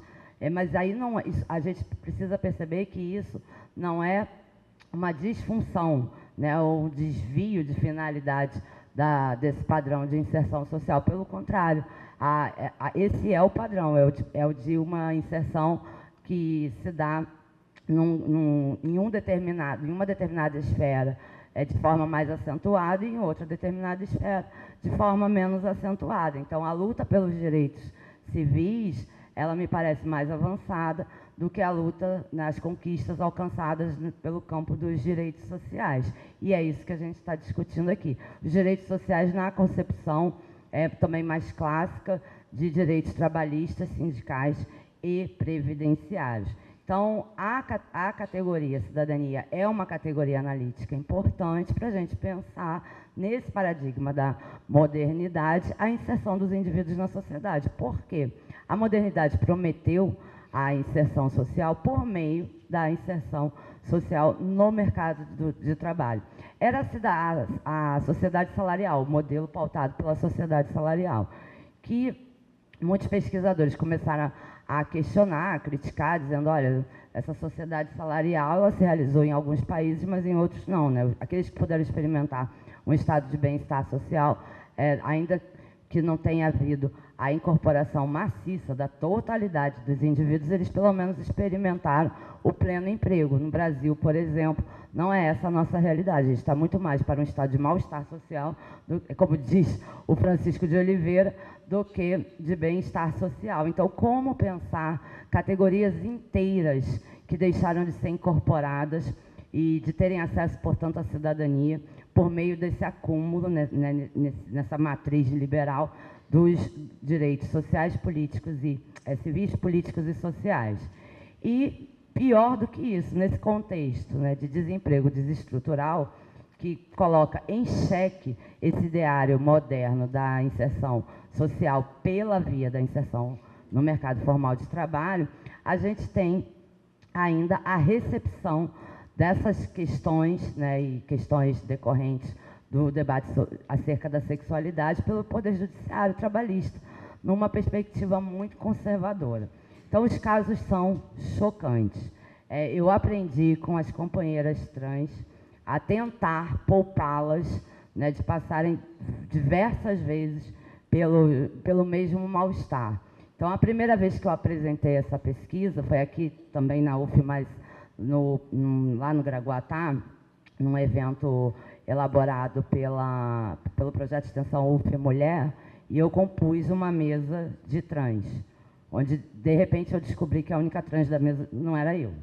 E aí eu tive que dialogar com elas, achando que estava trazendo um resultado de uma pesquisa que tinha por objetivo perturbar o judiciário trabalhista, dizer, olha, o judiciário trabalhista, porque, na verdade, eu sou professora no curso de Direito e, no futuro, vários dos meus alunos vão ser defensores, promotores, mas também juízes, inclusive, do trabalho. Você não pode ignorar a identidade dessas pessoas. Então, minha primeira preocupação com a pesquisa foi com relação à identidade dessas pessoas. E aí eu reproduzi as jurisprudências, colocando entre aspas, da forma como elas aparecem na internet. E aí as 4 ou 5, acho que eram 5 mulheres trans, as 5 que estavam na mesa comigo falaram, olha, só de ver me dá um mal-estar que você não imagina, porque o processo ignora as identidades, então, como os nomes não foram retificados, em todos os casos aparecem os nomes masculinos. E como hoje o processo fica na internet, então foi possível fazer a pesquisa e foi possível trazer, colacionar, portanto, esses julgados. E elas, com razão, se sentiram ofendidas, E aí eu falei, não, mas o meu objetivo é esse, dizer, olha, pelo menos, já que a gente não está conseguindo promover a inserção pelo mercado formal de trabalho, que era uma promessa da modernidade, então, pelo menos que se respeite a questão da identidade. E a gente não pode... essas pessoas são 2 vezes discriminadas, já foram lá nas suas experiências com o trabalho e foram novamente, quando o conflito é levado ao palco da Justiça do Trabalho, aquele que deveria ser a última instância de garantia dos direitos trabalhistas. Porque a gente sabe que a flexibilização a frio ela já existia, que era a possibilidade de o empregador não cumprir a lei trabalhista, e a última instância de garantia desses direitos trabalhistas era, portanto, o judiciário trabalhista. Então, eu fiz uma pesquisa com as expressões, palavras, né, que eu chamei de palavras-chave: lésbica, gay, bissexual, travesti, transexual e suas expressões variantes. Então, eu encontrei 3 julgados envolvendo a palavra lésbica, nenhum julgado envolvendo lesbianismo. 25 julgados envolvendo a palavra gay. Tem que tomar cuidado porque tem um desembargador que tem essa palavra no sobrenome. Bissexual, nenhum caso. Bissexualidade também, nenhum caso. Travesti, 8 casos. E transexual, 1 caso. Os piores casos são esses das incidências. E aí nós temos, como o Éder falou, e eu gosto de trabalhar também, quando eu faço pesquisa assim, de análise de grupos, com os marcadores sociais da diferença. Então, os casos vão desde a superexploração, a intensificação do trabalho, o trabalho degradante, o assédio moral e o assédio sexual travestido de relação de trabalho normal, até situações onde a incidência de 2 marcadores, né, o marcador de gênero e o marcador de raça, a incidência desses 2 marcadores pioravam a situação. Então, um dos casos, né, são vários casos que eu analisei, os mais dramáticos, por isso que o artigo até leva esse nome, né, sobre um encontro, que é meio um desencontro dramático, né, dessa população, desse segmento dos trabalhadores com o mercado formal de trabalho. A travesti, ela era negra e ela era chamada de tieta no trabalho, né? Você falou da Amanda e a situação que ela viveu com o pai. Essa é a situação, né, comum que a gente encontra na jurisprudência. E como que o Poder Judiciário Trabalhista ele não enxerga, né, a incidência de 2 marcadores como um agravante ou um majorante para o dano moral. Sequer questiona esse paradigma. Um outro caso, que foi um caso bem sucedido, e aí envolvia a prostituição também, a travesti, ela era também negra, e ela trabalhava numa casa, que era um bar, e ela, além de praticar a prostituição naquela localidade, ela era utilizada como caixa e também como faxineira.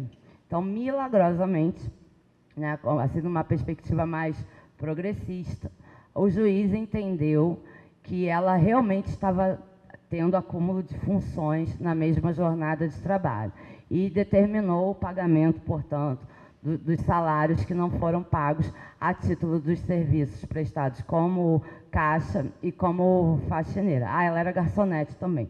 Aí mandou pagar, eram 4 funções que ela exercia. Sendo super explorada, na verdade ela morava lá, né? Foi até uma novidade, porque dentro da mesma jornada de trabalho a gente tem jurisprudência no sentido de não reconhecer a dupla ou a tripla jornada. Então, o judiciário até nesse caso avançou, porém chamou a travesti pelo nome masculino em todo o processo, do início ao fim, até na decisão de segunda instância.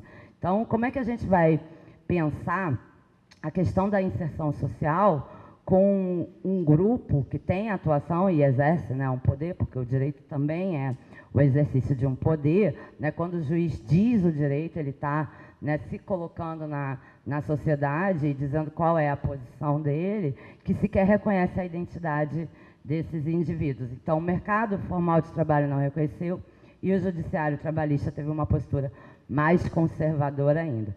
Eu fiz a transcrição dos casos, porque, embora reconhecendo o que as companheiras trans reivindicaram, né, a questão do mal-estar, como a nossa proposta é trazer essas questões de sexualidade para o direito, para o campo do direito, eu acho importante a gente realmente estudar esses casos, porque há muito, né, nessas entrelinhas entre o dito e o não dito, né, às vezes a retórica do silêncio ou a omissão, né, simplesmente ninguém retificou o nome social nesses processos, embora não haja menção se houve a tentativa ou não, mas fato é que a gente tem que se abrir a essas questões. E certamente um aluno meu, julgando casos, dificilmente iria cometer um erro desse, porque senão eu vou rever o ato administrativo, que quando praticado de má fé é imprescritível. Por que essas questões são importantes, né? Eu faço uma contextualização também do mercado formal de trabalho no artigo. A gente tem uma situação, o Éder falou do neoliberalismo. Eu sou uma pessoa que, embora o neoliberalismo seja capitalismo, ele é um capitalismo de outra ordem, né? Então, eu sou uma pessoa que eu gosto de falar do neoliberalismo, defendi isso nas minhas pesquisas, né? Até desenvolvidas aqui na casa, a dissertação de mestrado e a tese de doutorado, porque é um capitalismo de outra ordem. O estado de bem-estar social, eu chamei de capitalismo com desconto, e o neoliberalismo de capitalismo sem desconto. Então, a gente está vendo agora o capitalismo que mostra os seus dentes, da forma como ele é, no mesmo momento em que a gente tem o fechamento da ordem social, né? Me parece que dois projetos não estão em discussão, o projeto econômico e o projeto político, né? Tanto que a gente, quando tem alguma conquista, né? Quando algum grupo acessa algum direito, que a gente nem fala mais em direito universal, porque esses direitos universais eles são justamente o alvo do capitalismo em sua versão neoliberal. Esses grupos acessam muitas vezes os direitos já precarizados.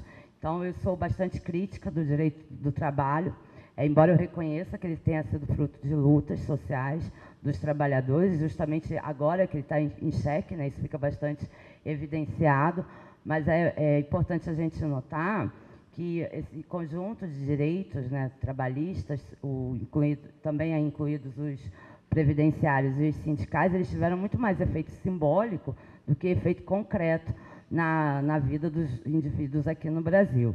Então, a gente tem um acúmulo das manifestações da antiga questão social, as manifestações que foram superadas em outros países, com aquilo que a gente pode denominar de uma nova questão social, a partir desse momento que a gente adota esse modelo de capitalismo que é o neoliberalismo. Então, aqui no Brasil, antes que a gente tivesse superado a antiga questão social, a gente acumulou as manifestações da antiga com a nova. Então, caracterizam o mercado formal de trabalho brasileiro. A informalidade, numa dicotomia, se temos trabalhadores formais, temos outros tantos segmentos de trabalhadores na informalidade. O subemprego e também as ocupações atípicas é uma característica que era inerente à antiga questão social, e aqui no Brasil a gente acumula, com a nova questão social, os baixos salários. E como manifestações da nova questão social, a pobreza, o desemprego estrutural, o surgimento dessas ocupações atípicas e a precarização. Então, os trabalhadores, antes inseridos socialmente por meio do mercado formal de trabalho, hoje se deparam com essa realidade. E os trabalhadores que sequer foram inseridos, né, no mercado formal de trabalho, caso venham a ser pelo trabalho, como é o caso das prostitutas com o projeto de lei Gabriela Leite, serão nessa forma, né, nesses moldes de contratos de trabalho. Como a flexibilização e a precarização foram já institucionalizados, porque estão previstas hoje em lei, né, pelo direito do trabalho, por meio da flexibilização da jornada de trabalho, da remuneração, das formas de contratação, da alocação do trabalho, e aí eu dou como exemplo maior terceirização, e as formas de resolução dos conflitos, a gente tem que pensar nessa cidadania pautada pela inserção dos indivíduos na forma da inserção no mercado formal de trabalho. Por quê? Mesmo os empregos criados, né, mais recentemente, a partir dos anos 2000, antes dessa última crise que nos pegou, eles eram empregos de baixíssima remuneração. Então, o Márcio Postman, mostra que 9 em cada grupo de 10 novas ocupações eram com remuneração de até um salário mínimo e meio mensal. Ora, a gente que mora aqui no Rio de Janeiro, né, que pesquisa em favela, na época da Copa e das Olimpíadas, um barraco na Rocinha, numa rua não muito baixa, tinha que ser mais elevada, o aluguel que era cobrado era de R$800. Então, um salário mínimo e meio dá uma cidadania nesses moldes, né, muito precária aos indivíduos. E essa população com até um salário mínimo e meio, em 2009, já representava 47,8% da população brasileira. Então, a gente está na verdade, caminhando, né, se a gente continuar, né, nesse modelo, nesse paradigma de cidadania e de inserção social pelo mercado formal de trabalho, garantindo às pessoas e de forma institucionalizada uma subcidadania, uma cidadania relativizada. Nós, na verdade, estaremos condenando essas pessoas a terem esses ganhos de até um salário mínimo e meio. Acho interessante a gente trazer para o debate, né, eu faço isso lá no artigo, a crítica ao próprio direito do trabalho. Porque, por mais numerosas que sejam as conquistas dos trabalhadores, elas não chegam a colocar em xeque, né, o padrão de acumulação que mantém essas pessoas na condição de explorados. Além disso, o direito do trabalho, quando ele é imposto, né, à classe trabalhadora como palco de lutas, ele obriga a classe trabalhadora a falar uma língua que não é a sua, que é a língua jurídica e não a língua política, né? Todas as lutas dos trabalhadores foram por direitos, não necessariamente por leis. Então, a gente tem que fazer uma diferenciação entre lei e direito. Na verdade, a gente vê, como a Adriana bem colocou, no campo da saúde, né, uma disputa entre a medicina e o direito pela dominação desses corpos, né, quem tem o direito de operar, quem não tem. Na verdade, embora isso se apresente na lei, já se apresentava muito antes como uma força política de opressão dos indivíduos. O mesmo acontece pelo direito do trabalho. E uma terceira crítica que a gente tem que fazer, não menos importante, talvez a mais importante delas, é com relação ao caráter... Estou dizendo tempo. Com relação ao caráter, já estou indo para o final, ambivalente do direito do trabalho. Porque ele carrega consigo essa contradição. Ele é includente e excludente. Ele regulamenta, né, protege, mas, ao mesmo tempo, ele na verdade, regulamenta a exploração capitalista. Então, um exemplo simples, a jornada de trabalho limitada por lei. Aí a gente pensa, ai, que ótimo, né, ter jornada de trabalho limitada por lei. Realmente, porque antes já foram 20 horas, depois 16, depois 12, e finalmente a gente conseguiu chegar nas 8 horas. Então, é um direito do trabalhador, né, trabalhar só 8 horas por dia. Mas, por um outro lado, se ele terminar o trabalho, né, todo o conjunto de atividades em 4 horas, ele não pode ir à praia, porque o direito diz que ele tem que cumprir uma jornada de trabalho de 8 horas. Então, ele vai ter que ficar lá, se continuando a ser explorado exatamente pelas 8 horas. Por quê? A mais-valia ela vem do tempo, nesse caso, vem do tempo do trabalho. Então, quando a gente abre o leque, né, de reflexão sobre a exploração capitalista, como a gente fez com relação à mais-valia gay, a gente tem essa exploração regulamentada pelo direito, né? O direito ele é instrumento de luta, ele é instrumento de transformação, mas ele também é instrumento de dominação e de exploração. E aí, nesse caso, ainda esse trabalhador sofre a incidência de um marcador social da diferença, que é a questão de gênero. Então, ele é 2 vezes explorado. E a gente não encontra reflexões sobre esses temas nos manuais, né, até mesmo nos livros teóricos. Eu, que sou professora de Direito do Trabalho, pensar que os manuais começam já na forma assalariada, né, com a Revolução Industrial, ignorando todas as formas pregressas, incluindo a escravidão. Então, a gente tem a oportunidade, né, como diria o Benjamin, de ver essa história a contrapelo, né, dar luz aos grupos que ficaram excluídos, né, ou que tiveram suas vozes caladas no meio desse processo. Pensando sempre que esse segmento da classe trabalhadora não foi calado por acaso, né? Ele foi calado porque ele está reivindicando um conjunto de direitos novos na contramão daquilo que a gente vê mundialmente acontecendo, que é a retirada ou a recusa de direitos, né? Comprometendo o protagonismo e o bem-estar. Um aspecto que eu batalho bastante com a Adriana é para ela fazer uma pesquisa, vou pedir até que publicamente, agora eu vou te constranger, para ela fazer uma pesquisa sobre a questão subjetiva desses trabalhadores, né? A gente fez um evento aqui, a Adriana teve a oportunidade de trazer o filme da pesquisa que foi realizada com a Amanda, o protagonismo trans, e uma outra, Amanda, né? Era a Amanda Bruna. A Bruna, quando a gente, já estou trocando os nomes, a Bruna, quando a gente perguntou, e eu perguntei objetivamente para a Bruna. Bruna hoje é cabeleireira e manicure, mas já foi prostituta e é uma mulher trans. Bruna, o que você vê, como você vê na questão do trabalho? Porque eu sei que a questão do trabalho é crucial para elas e determinante, né, da inserção social, do respeito, da dignidade. Aí ela falou, eu não acho que vai melhorar com esse projeto de lei, não. Agora, eu tenho uma observação a fazer, lembra que ela me provocou? Esse mesmo empresário que me nega o emprego de manhã era aquele que me procurava, parava com o carro e me procurava à noite, onde eu batia o ponto. Então, a gente tem que problematizar essas questões e ver o quanto esse judiciário trabalhista está ou não preparado para lidar. Porque não adianta nada os grupos ganharem, conquistarem esse direito e o judiciário trabalhista, mais conservador ainda do que a lei, negar esses direitos e negar direitos tão básicos como o da identidade, como bem percebeu o David, como uma contradição, né? Então, eu agradeço a todos. São questões que a gente, na verdade, deixa em aberto, né? Não há nenhuma conclusão, na medida em que a perspectiva não era colocar nada, nenhuma alternativa para o problema, né? Mas tão somente refletir. E como esses direitos ainda não foram acessados, esse é um debate que permanece em aberto.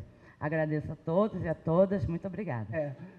E eu não poderia deixar de pedir para que todos os autores do livro, cada um dos autores, suba até aqui e se apresente e fale sobre o seu tema. Acho que todos perceberam que pensar a sexualidade no direito não é pensar só a sexualidade, na verdade é pensar todo o direito. A proposta do nosso livro foi essa. Meu nome é Rogério Sganzerla, eu estou trabalhando aborto e numa perspectiva da jurisdição constitucional, pesquisando o Congresso Nacional, pesquisando o STF, também com o tema de masculinidade, ou seja, trabalhando a jurisdição através do aborto e através da masculinidade. Essa é a minha pesquisa. Meu nome é Ariine e eu escrevi junto com a Beatriz.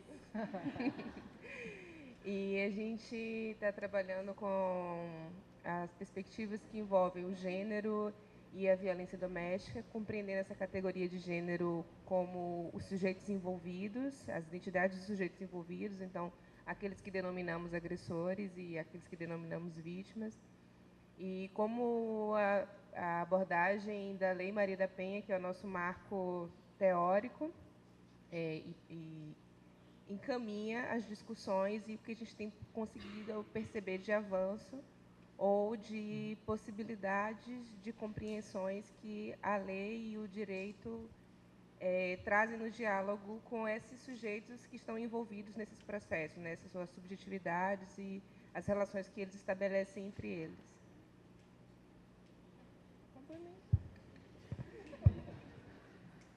Meu nome é Beatriz, eu acabei de terminar o mestrado agora e a minha pesquisa no mestrado era buscar discutir a relação da violência contra a mulher com as construções sociais das feminilidades e das masculinidades. E nesse capítulo do livro, a gente, como a Ariane já disse, a gente buscou discutir um pouco mais da perspectiva futura, né, do enfrentamento à violência contra a mulher no caso brasileiro. Bom, boa noite, meu nome é Gabriel, eu trabalhei num capítulo junto com a Ariane, que vai se apresentar também, a Ana Miriam, que vai se apresentar também, e nós trabalhamos a questão no direito internacional sobre a sexualidade no recorte da homossexualidade, e, enfim, é isso, né? O David vai cantar uma música agora, ele prometeu. Ele e a Ana Miriam. Boa noite a todos e a todas. Eu sou o David e eu estudo masculinidade, tentando fazer essa conexão entre a racionalidade masculina e o direito, né? quando a gente olha para a história do Brasil, pensando nos caracteres da masculinidade, a gente identifica alguns elementos que vinculam o Estado, o direito e a masculinidade. E essa racionalidade masculina, ela impede a concretização da igualdade e da realização da dignidade humana, né?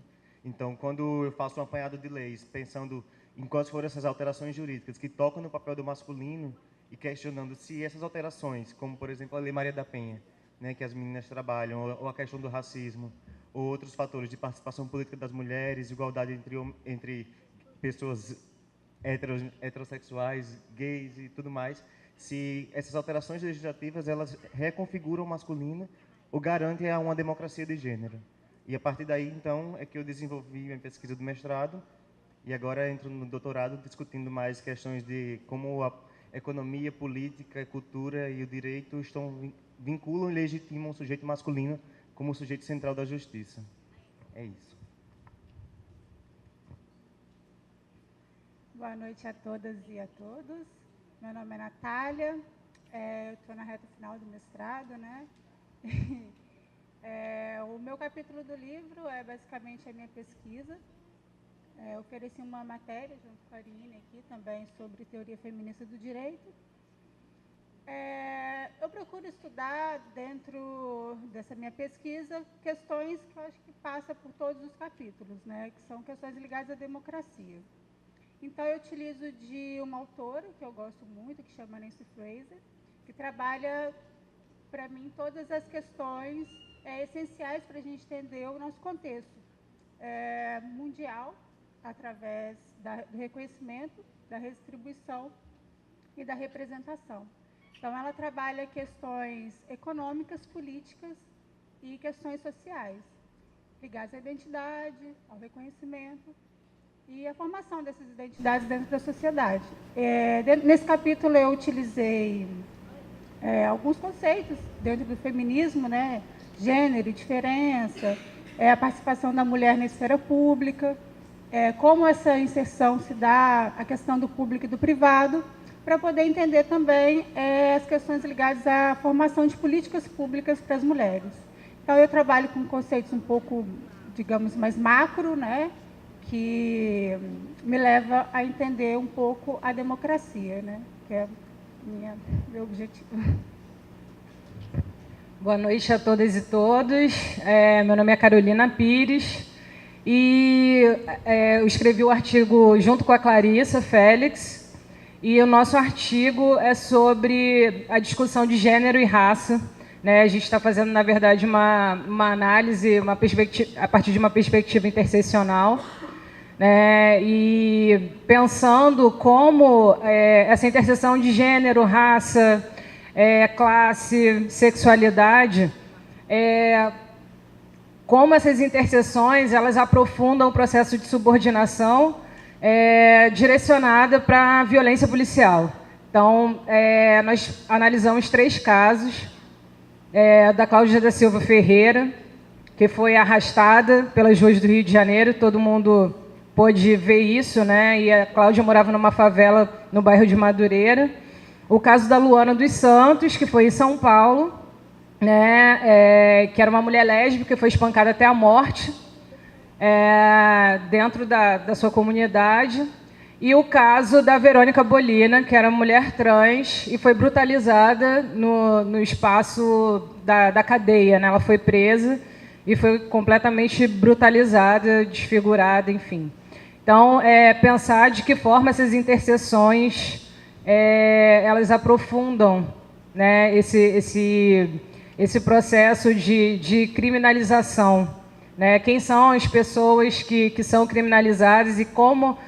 porque, assim, principalmente em termos de luta negra, né, a gente fala muito sobre o genocídio e puxa muito para a questão dos homens, né? Mas as mulheres também são brutalizadas pela polícia, elas sofrem também a violência da mesma forma. Basicamente isso. Sou Clarissa Félix, a minha irmã Carol já terminou de falar tudo. Tenho para acrescentar que é um artigo que foi escrito com muito coração, com muito sangue, com muito choro, foi difícil, muito difícil. Nós somos pesquisadoras do mestrado em Sociologia e Direito. Somos também da Anastácia Banto, tem algumas meninas e meninos também do Anastácia, de um grupo de estudantes negros daqui. Também fazemos parte do Quilombo, também do Programa de Ciências Jurídicas e Sociais, enfim.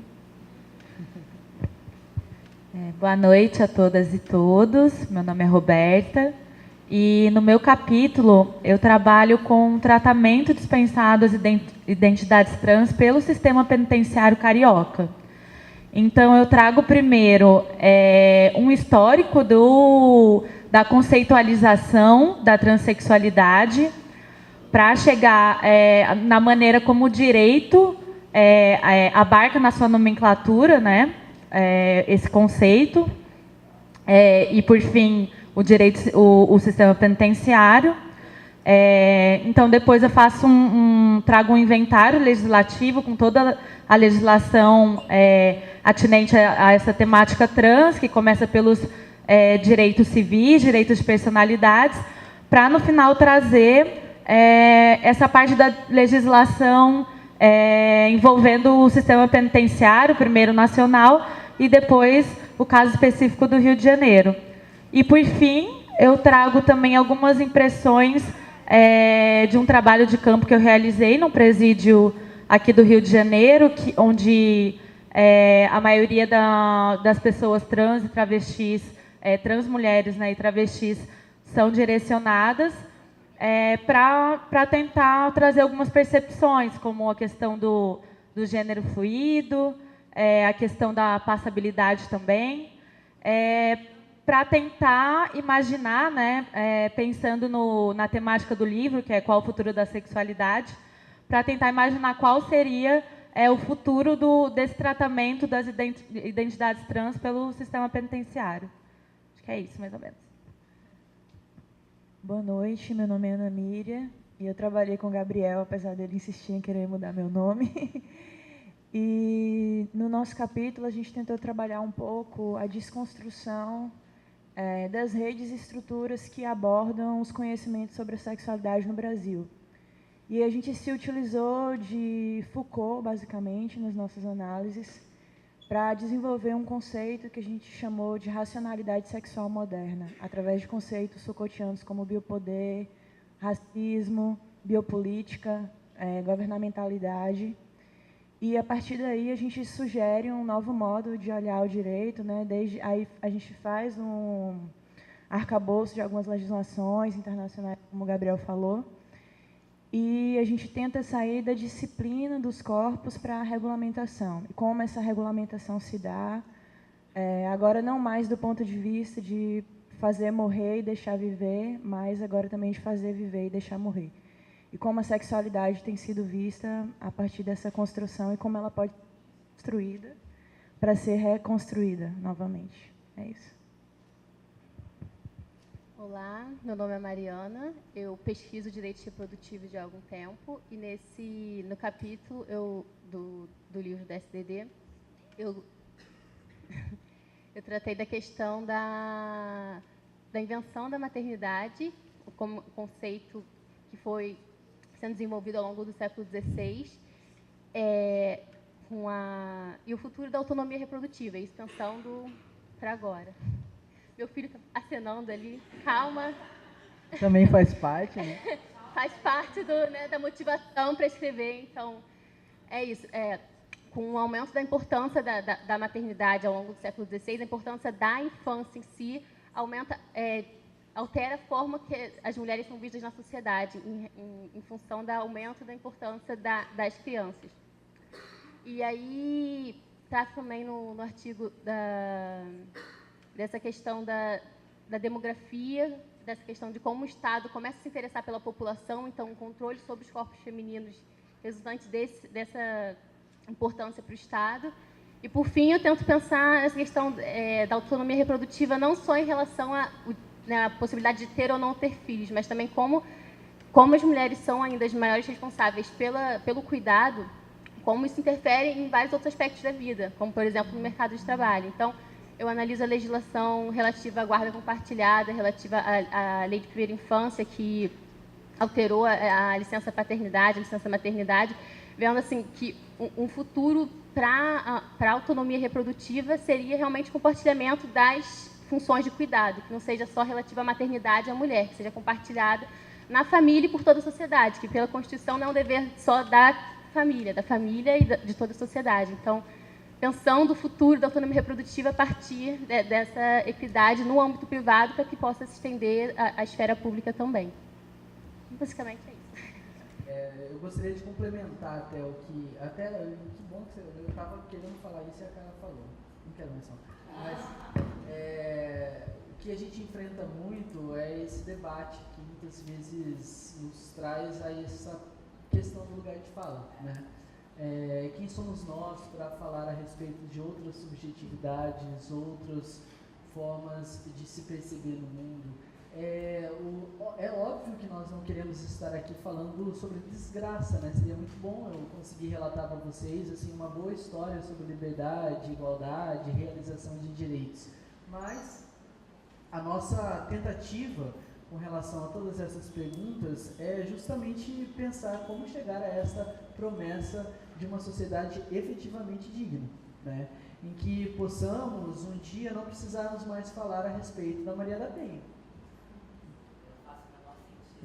Que não faça o menor sentido uma discussão sobre proteção de direitos de minorias sexuais. Que não precisemos, por exemplo, escrever um artigo sobre mulheres negras que, de certa forma, nem existem para o direito. Desculpa a expressão, mas não consigo narrar de uma outra forma. Não é nenhum objetivo nosso ficar aqui lamentando a perda de direitos, mas é necessário falar.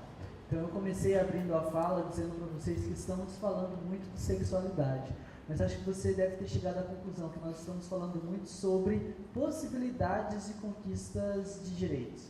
A fala da Carla foi muito em cima disso. Condições de cidadania para quem? Porque me parece que sim, se eu fizer um recorte com um marcador de sexualidade, de gênero, eu vou encontrar uma falta de acesso à cidadania muito grande. Se eu for fazer o recorte a partir da questão da transexualidade, então eu não consigo encontrar quase garantia de direitos. E é muito estranho você pensar que a grande questão transexual que todos abordam dentro do direito é a questão do nome. Gente, a questão do nome é um direito básico. Quem aqui, ou acesso ao banheiro, mas o nome é mais básico ainda, né? Quem aqui fica brigando para ter o reconhecimento do seu nome? E, de repente, a grande questão que envolve a situação das pessoas trans é o direito ao nome. Então, vejam, espero um dia chegar aqui e falar, acabou o projeto e chegamos a um grau eficiente de... a pesquisa deu resultados positivos, estamos felizes, né? Mas, por enquanto, me parece que não é isso. Então, pensar a política sexual também é pensar a nossa situação no mundo. Todos aqui acabam falando um pouco de si, né? É importante você olhar para o grupo e muitas vezes pensar que a pesquisa também fala muito sobre o pesquisador. É isso mesmo. Estamos falando sobre a nossa existência no mundo. E eu gostaria que você percebesse que você também está implicado num estudo de sexualidade. Quando você, mais uma vez vou afirmar, ouvir alguém falar de sexualidade, saiba que você também pode estar inserido nessa discussão. Não é uma discussão de gays, de lésbicas, de transexuais. É uma discussão que a todos afeta. Bom, eu gostaria de agradecer a presença de todos na mesa. Gostaria de agradecer ao trabalho do Grupo de Pesquisa Sexualidade, Direito e Democracia. Gostaria de agradecer a presença da UNTV e de todos vocês que vieram aqui prestigiar esse grupo e a pesquisa. E gostaria de lembrar também que no dia 7 de abril, o Centro Acadêmico está fazendo um evento também de Páscoa no Morro do Palácio. Então, a gente está arrecadando barras de chocolate para as crianças da creche. São 80 crianças, então a gente precisa muito da ajuda de todos que puderem colaborar. Eu estou recebendo as doações. Qualquer integrante do Centro Acadêmico também pode receber. Tem a Carolina Brandão, o Matheus também. E, enfim, se puderem ajudar e também a presença de todos seria muito importante. Nós vamos nos reunir 9h30, será uma sexta-feira, no dia 7, 9h30 aqui na Presidente Pedreira, para a gente subir e ir para a creche. Muito obrigada mais uma vez e boa noite.